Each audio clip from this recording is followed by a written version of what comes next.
Soffocato dal fumo, questa è la causa della morte di Nicolò Martini, il 34enne trovato senza vita nella casa di via Colmoschina a Montebelluna. L'autopsia sul corpo dell'uomo ha riscontrato polmoni pieni di fumo, non sarebbero state rilevate altre lesioni ed ora si attendono gli esiti degli accertamenti eseguiti dai vigili del fuoco. Nulla ancora viene escluso, nemmeno l'atto doloso. Nella casa sarebbero state trovate delle lampade ad olio ed un fornello al cherosene. Questo, ma il condizionale è d'obbligo, potrebbe aver scatenato il violento incendio. Le indagini degli investigatori sono volte a verificare se all'interno della casa e soprattutto al primo piano, dove si è innescato il rogo, fossero presenti degli acceleranti come alcol o benzina, ovvero sostanze in grado di far propagare le fiamme più rapidamente.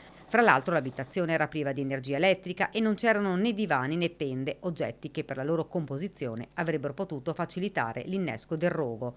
Nulla di nulla, un giallo che si spera possa essere chiarito quanto prima. La relazione dei vigili del fuoco potrebbe essere depositata nei prossimi giorni, solo allora si potrà capire, almeno in parte, cosa sia accaduto quel giorno quando i residenti hanno visto il fuoco fuoriuscire dalle finestre. Nicolò Martini è stato trovato privo di vita al secondo piano in una camera da letto a terra. In quella casa era entrato abusivamente. Da quanto tempo abitasse lì nessuno lo sa. Alcuni cittadini dicono di averlo notato in zona nell'ultimo mese e mezzo. Era tornato nella città che conosceva bene, dove aveva vissuto in precedenza, dove aveva coltivato la sua passione per la musica suonando alla batteria con una band. A Montebelluna aveva trascorso momenti felici, trovato gli amici veri. Poi la sua vita era cambiata, difficoltà personali ed economiche, senza una casa, con lavori santuari, fino alla decisione di entrare nella casa di via Colmoschin dove ha trovato la morte.